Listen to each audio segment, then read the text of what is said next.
नमस्कार मित्रांनो, स्वागतम. आनंदी या मालिकेच्या आजच्या भागामध्ये अगदी मनपूर्वक मी तुमचं स्वागत करते. आजच्या भागामध्ये आता विद्याधरने या मीडियावाल्या न्यूज चॅनलवाल्यांना पैसे दिलेले आहेत आणि त्यातील दोघांनी आता युगंधरला इंग्लिश न्यूज चॅनल आहे म्हणून काही प्रश्न इंग्लिशमध्ये विचारले जात असतात. तेव्हा युगंधरला मात्र इंग्लिश येत नाही, कारण तो शिकलेला नसतो आणि तो म्हणतो की हे बघा, जे काही प्रश्न विचारायचे असेल ते सगळे मला मराठीमध्ये विचारा, इंग्लिशमध्ये उत्तर मला नाही देता येणार, मराठीमध्ये उत्तर द्यायला तयार आहे. तेव्हा तर ती मॅडम म्हणते की हे बघा, सॉरी सर, कारण आमचं चॅनल आहे तर ते न्यूज चॅनल आहे, त्यामुळे तुम्हाला आता हे इंग्लिश चॅनलला मात्र इंग्लिशमध्येच उत्तर द्यावे लागतील. तेव्हा लगेच आता विद्याधर इतका खुश होतो. विद्याधर म्हणतो की वा वा वा, खरंच युगंधर, आज मात्र तुझ्या ह्या बाजारपणाचा अगदी मात्र मस्त आता सगळ्यांच्या समोर पर्दाफाश होईल आणि मला तर खूपच मस्त वाटतंय. त्यानंतर मात्र माई आनंदीला सांगत आहे की हे बघ आनंदी, तू आता सरळ चालत जा पुढे जा, म्हणून माई आता सगळं व्यवस्थित सांगत आहे. आणि तेवढ्यात मात्र आता माईच्या जे आता हे आहे म्हणजे हेडफोनची चार्जिंग, तर ती चार्जिंग संपलेली असते. चार्जिंग उतरल्यामुळे मात्र आता दोघींचा एकमेकींशी कॉन्टॅक्ट होत नसतो आणि तेवढ्यात आता आनंदी तिकडून माई करते, इकडून आता माई आनंदी करत असते, परंतु आता हेडफोनची चार्जिंग संपलेली आहे असं म्हणून आता ही बॅटरी संपली. आता मात्र लगेच माई म्हणतात की काय करायचं, हेडफोनची बॅटरी संपली. बापू म्हणतात की काय बोलतात, आपण आता आनंदीशी संपर्क कसा साधायचा, आता काहीच कळत नाही की नक्की काय करायचं आहे. तेव्हा लगेच आता आनंदी बिचारी खूप मात्र घाबरलेली असते, तिला काय करावं तेच काही कळत नसतं. मालक साहेबापर्यंत कसं पोहोचवायचं, एकतर माईपर्यंत कॉन्टॅक्ट होऊ शकत नाही. तेव्हा आता आनंदी मनात विचार करत आहे की मालक साहेबांनी मला मात्र ह्या फंक्शनमध्ये अगदी पदोपदी सावरलेलं आहे, परंतु आता ते स्वतः अगदी टेन्शनमध्ये आहेत, संकटात आहेत, तर त्यांना आता कसं मी आता सावरायला जाऊ, मला काहीच कळत नाही की काय करावं. म्हणून आनंदीला फार टेन्शन आलेलं असतं की मालक साहेबापर्यंत कसं पोहोचवायचं, आता हे सगळं कसं करायचं आहे, एका अनोळखी हॉलमध्ये मी त्यांना शोधायचं कसं. आता युगंधरला मात्र ही रिपोर्टर एका मागून एक इंग्लिशमध्ये प्रश्न विचारत असतात की लवकरात लवकर आमच्या प्रश्नाचं उत्तर द्या म्हणून. मागून एक प्रश्न विचारले जातात, पण आता कसं काय उत्तर द्यायचं तेच काही कळत नाही. तेव्हा आनंदी मात्र आता देवाचा धावा करत आहे, नक्की काय करावं, मालक साहेबापर्यंत कसं पोहोचवायचं, आता काय करायचं हेच काही कळत नसतं. तेव्हा आनंदी डोळे बंद करून देवाचा धावा करत असते, देवा काहीतरी कर. आणि आता इकडे युगंधर तर पूर्णपणे गोंधळून गेलेला आहे, कारण विद्याधरने सांगितल्याप्रमाणे आता ते रिपोर्टर आहे तर युगंधरला पूर्णपणे वेडे करून ठेवतात. एकामागून एक प्रश्न विचारले जात आहे, युगंधरला काही कळत नसतं की काय करावं. म्हणून आता युगंधर समोर एक खूप मोठा प्रश्न उभा राहतो की काय करायचं, आता नक्की काय करायचं. तेव्हा आता तो रिपोर्टर विचारतो की मिस्टर युगंधर निंबाळकर, तुम्ही इतके सिरियस का झालेले आहात, तुम्हाला नक्की प्रश्नांची उत्तर देता येत नाही का. तेव्हा आता युगंधर मात्र काहीच बोलत नसतो, नक्की काय बोलावं तेच काही कळत नाही. आणि त्याच्या मागून आता जे काही आता विद्याधर आहे तो स्वतःशी मात्र खूपच हसत असतो, त्याला खूप आनंद होतो, कारण युगंधरला मात्र आता यांनी चांगलंच म्हणजे वठणीवर आणलेलं असतं, त्याची चांगलीच आता सगळ्यांच्या समोर जिरवलेली आहे, याचा आता त्यांना आता खूपच आनंद होत असतो. युगंधर बिचारा आता शांत खाली मान घालून बघत आहे, नक्की आता हे कोणते प्रश्न विचारले जात आहे हे काही मात्र त्याला कळत नसतं. तेव्हा आता माईंना तर खूप टेन्शन येतं. माई म्हणतात की आता युगंधरचं काय व्हायचं, एकामागून एक प्रश्न विचारले जात आहे, आता काय करायचं. आता हे प्रश्न लगेच विचारले जात असतात इंग्लिशमध्ये की का प्रश्नाची उत्तरं दिली जात नाही, काय हे नेमकं. बिचारे आता युगंधर खाली मान घालून तर उभा आहे आणि आनंदीला काय करावं तेच काही कळत नाही. तेवढ्यात आता आनंदी देवाला आता धावा करते. आनंदीमध्ये आता एकसी वेगळी शक्ती निर्माण होते आणि आता मात्र ती म्हणते की माय हजबंड इज नोज इंग्लिश. तेव्हा आता आनंदीने इंग्लिशमध्ये उत्तर दिलेलं आहे हे बघून मात्र आता माई बापू यांना तर धक्काच बसतो. आणि इकडे मात्र आता म्हणजे हे विद्याधर आहे, विद्याधर तर अगदी आश्चर्यानेच पाहत असतो की नक्की ह्या आनंदीमध्ये इतकी इंग्लिश बोलता कुठे येऊ लागली, नक्की ही काय करत आहे. आणि त्यानंतर मात्र आता युगंधर तर आपल्या आनंदीकडे बघतच असतो, त्याला आश्चर्याचा धक्का बसतो की नक्की काय झालं असेल. आणि त्याच वेळेस मात्र आता शिर्केंना तर फारच आनंद होतो, शिर्क्यांचा चेहरा लगेच खुलतो आणि माई बापूंचा सुद्धा. सगळी मीडिया आता एकदम शॉक झालेली आहे, सगळेजण स्तब्ध होऊन आता प्रत्येकजण आनंदीकडे पाहत आहे. तेव्हा ती आनंदी आहे तर इंग्लिशमध्ये इतके फडफड उत्तर देते आणि म्हणते की हे बघा, आता मी तरी सुद्धा हे सर्व ऐकलं, तुमच्या चॅनलला इंग्लिशमध्ये उत्तर हवे आहेत ना. आनंदी सगळं काही इंग्लिशमध्ये आता मी सांगते असं बोलून इंग्लिशमध्ये उत्तर देत असते. युगंधरबद्दल सगळी जी काही माहिती आहे ती मात्र आता या एका बिझनेसमन एक कसं आहे त्या बिझनेसमनविषयी आता माहिती इंग्लिशमध्ये देत आहे. आता ह्या जो काही युगंधर आहे तर तो अभिमानाने आपल्या आनंदीकडे बघत आहे. त्याला इतका आनंद होतो, त्याची मान आता ताट अशी उंचावते. आनंदीकडे तो बघत असतो, त्याला इतकं छान वाटतं. तेव्हा मात्र आता आनंदीने असं काहीतरी उत्तर दिलेलं आहे की आमच्या या बिझनेसमध्ये आम्ही एक नवीन आता प्रोजेक्ट लॉन्च करत आहे आणि त्याचं जे काही आता हे क्रेडिट आहे तर ते माझ्या पृथ्वी ह्या मुलाला दिलं जातं.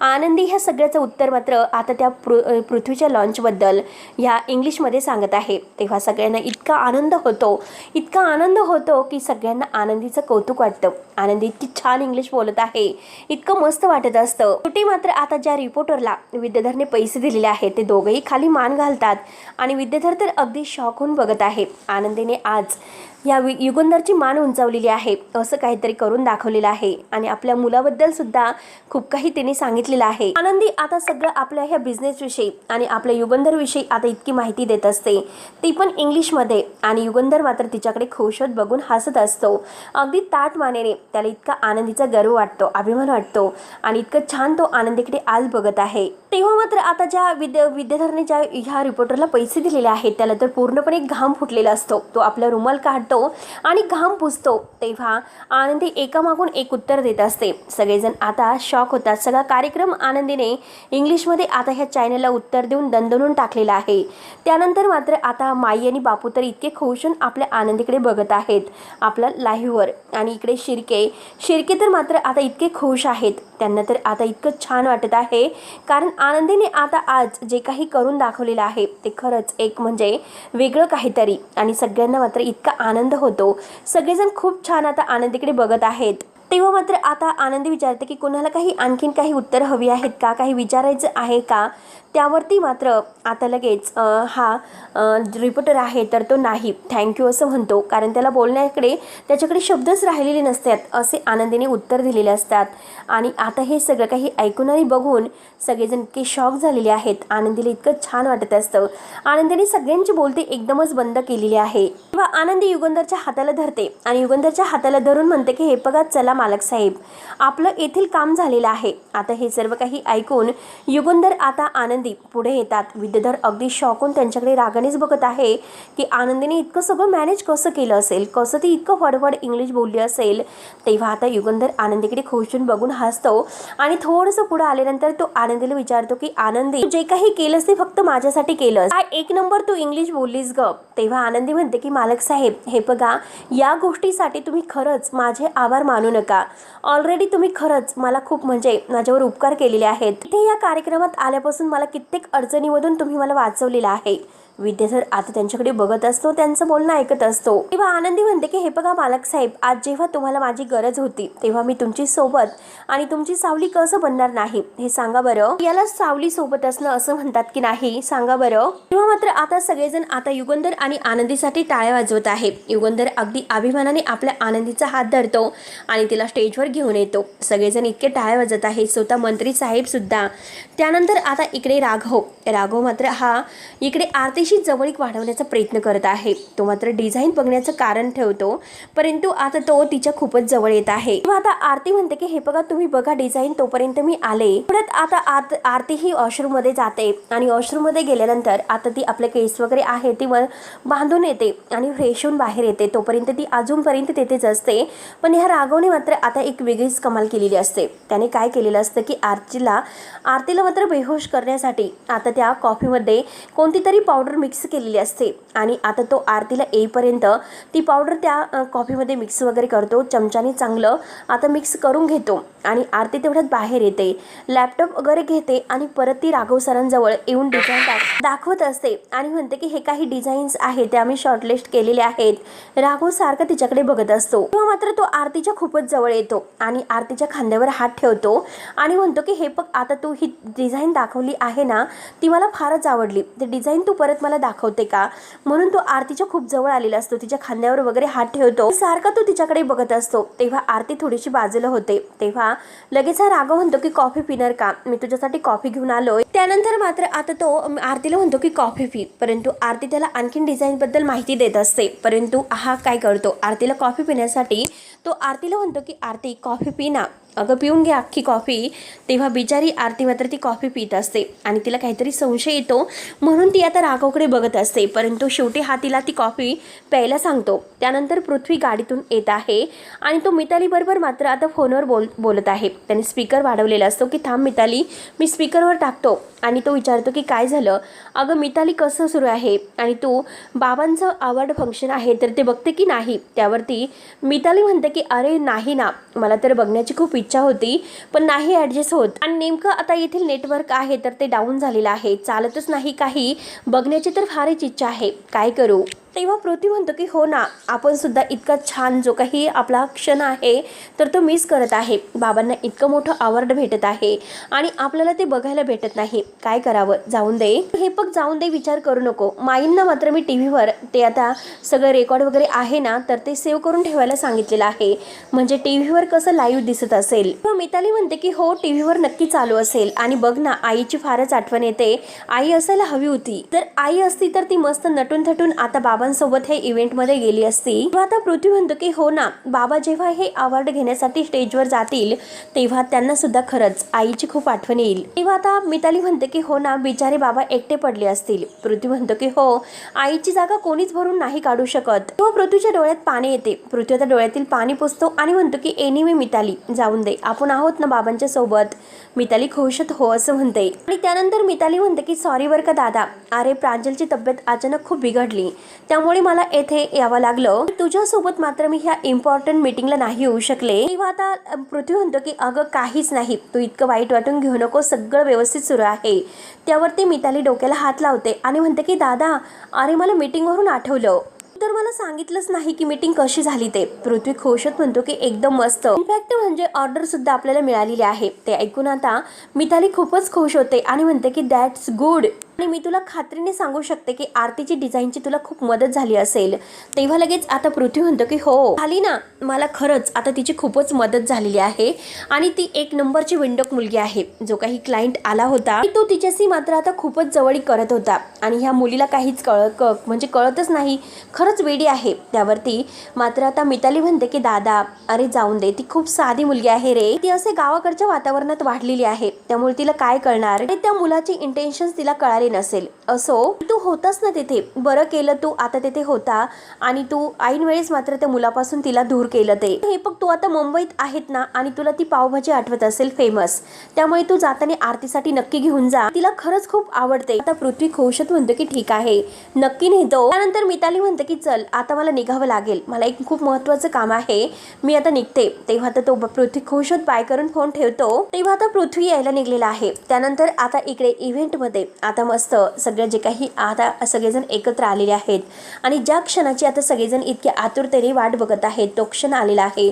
म्हणून आता मंत्री महोदय आहे ते सगळे अनाऊन्स करून आता स्विचमध्ये बोलत आहे, आणि सगळ्यांनी आता छान असा हा इव्हेंट रंगलेला असतो आनंदी आणि युगंधरसाठी. आता हा जो काही बक्षीस सोहळा ठेवलेला आहे तर त्याचं आता नुकतंच म्हणजे आता सादरीकरण होणार आहे. सगळेजण छान आतुरतेने वाट बघत आहे की केव्हा या आनंदाचा क्षण मात्र आता समोर येईल. आनंदी आणि युगंधर यांना खूप छान वाटत असतं. आता जे काही आता हे दोघं आहेत तर इतके एका टेबलवर बसलेले आहेत, आणि त्यांना दोघांना इतकं आनंद होत असतो. तेव्हा आता पुढं जे काही अनाऊन्स करून सांगितलं जातं की यावर्षीचा जो काही आता हा पुरस्कार सोहळा आहे घोषित करणार आहेत, आणि लवकरच त्याची वेळ आलेली आहे. तेव्हा आनंदी खुशत म्हणते की मालक साहेब, तुम्हाला जो काही पुरस्कार मिळणार आहे तर तो आता घोषित होणार आहे. तर आनंदी आता अगदी असं म्हटल्यानंतर युगंधर खूप खुश होऊन तिच्याकडे बघून हसतो.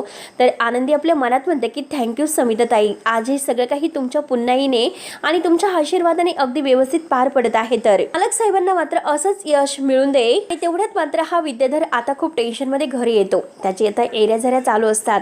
धनश्री विचारते की काय झालं, तुम्ही जरा जास्त टेन्शनमध्ये दिसतात, अद्रकचा चहा करून तुम्हाला देऊ का.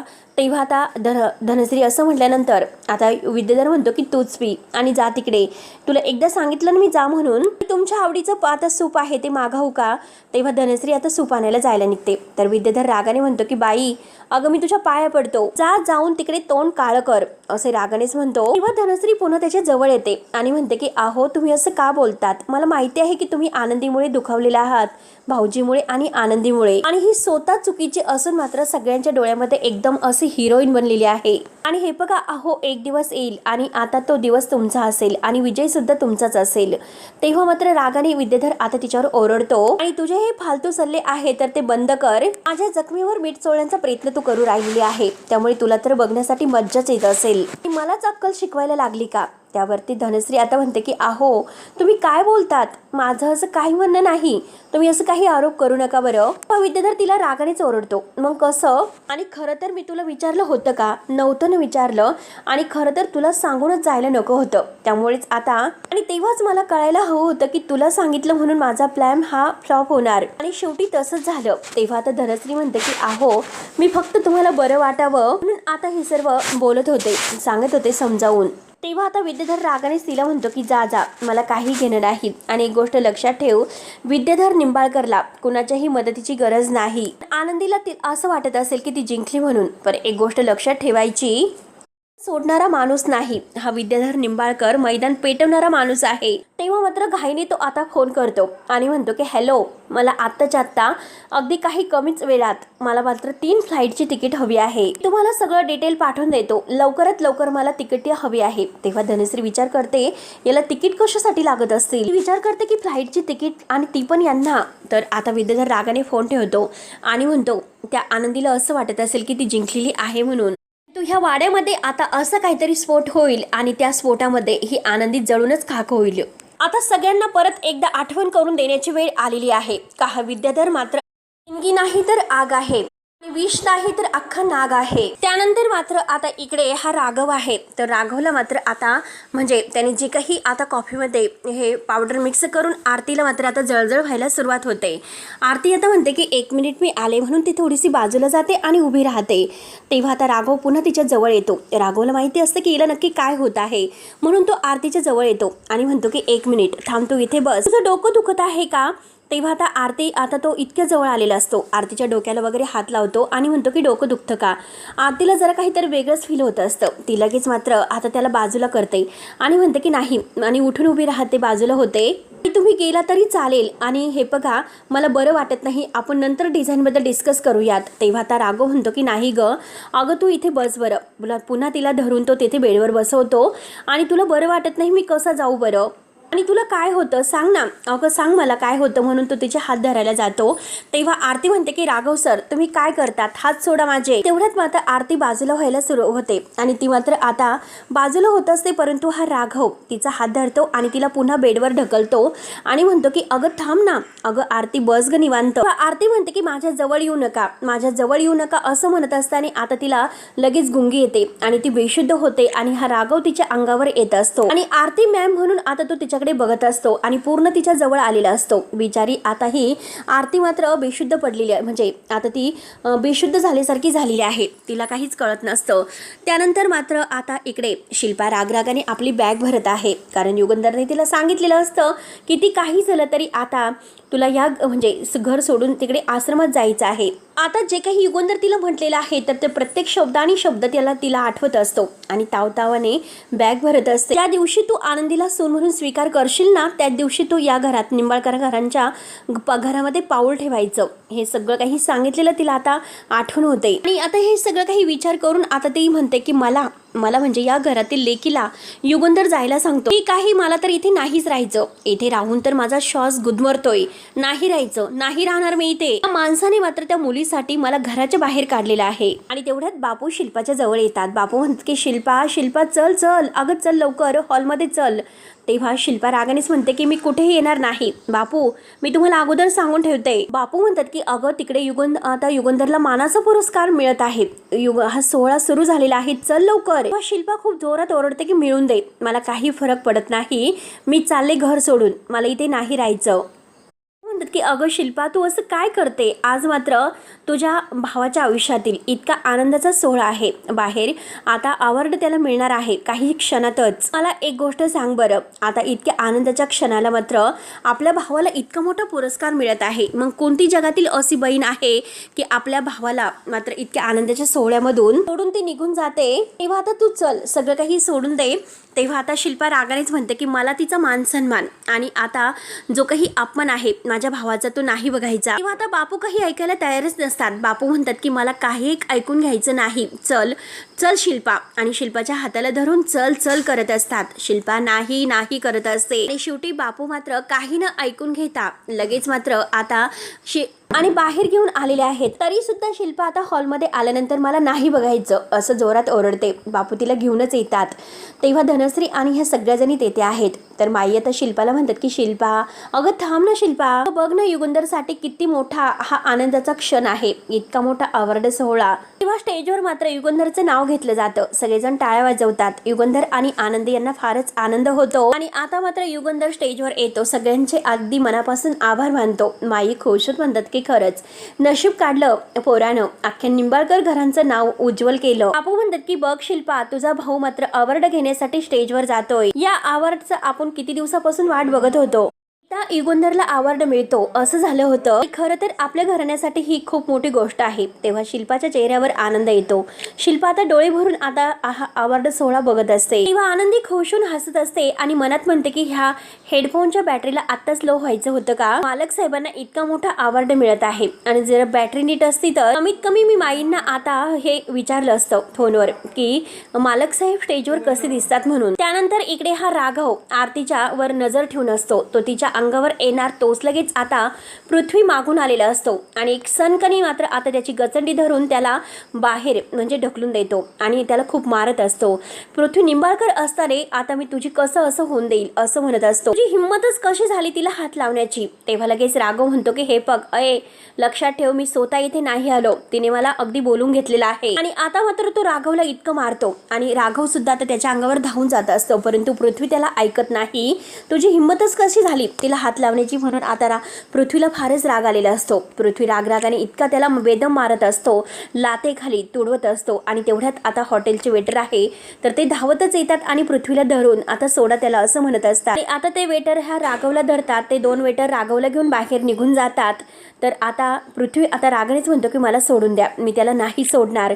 म्हणून आता पृथ्वी खूप अगदी भडकलेला असतो आणि आत्ताच्या आत्ता त्याला लॉकअपमध्ये टाका. तर लगेच आता ते मालक म्हणतात की ठीक आहे, आम्ही आत्ताच लगेच पोलिसांना फोन करतो. तेव्हा आता आरती अजूनपर्यंत बेशुद्ध आहे. पृथ्वी तिच्याकडे पाहत असतो. पृथ्वीला खूप वाईट वाटतं की आपण तिला एकटीला सोडून जायला नको होतं. त्यानंतर आता इकडे जो काही हा फंक्शनचा कार्यक्रम आहे तर तेथे मात्र आता मंत्री साहेब मानाने युगंधरच्या आता अंगावर शाल वगैरे टाकतात. त्यांचं श्रीफळ देऊन अगदी स्वागत करतात. सगळेजण मात्र आता टाळ्या वाजवतात आणि फुलांचा बुके देऊन मस्त आता त्यांना अगदी छान असं स्वागत वगैरे होत असतं.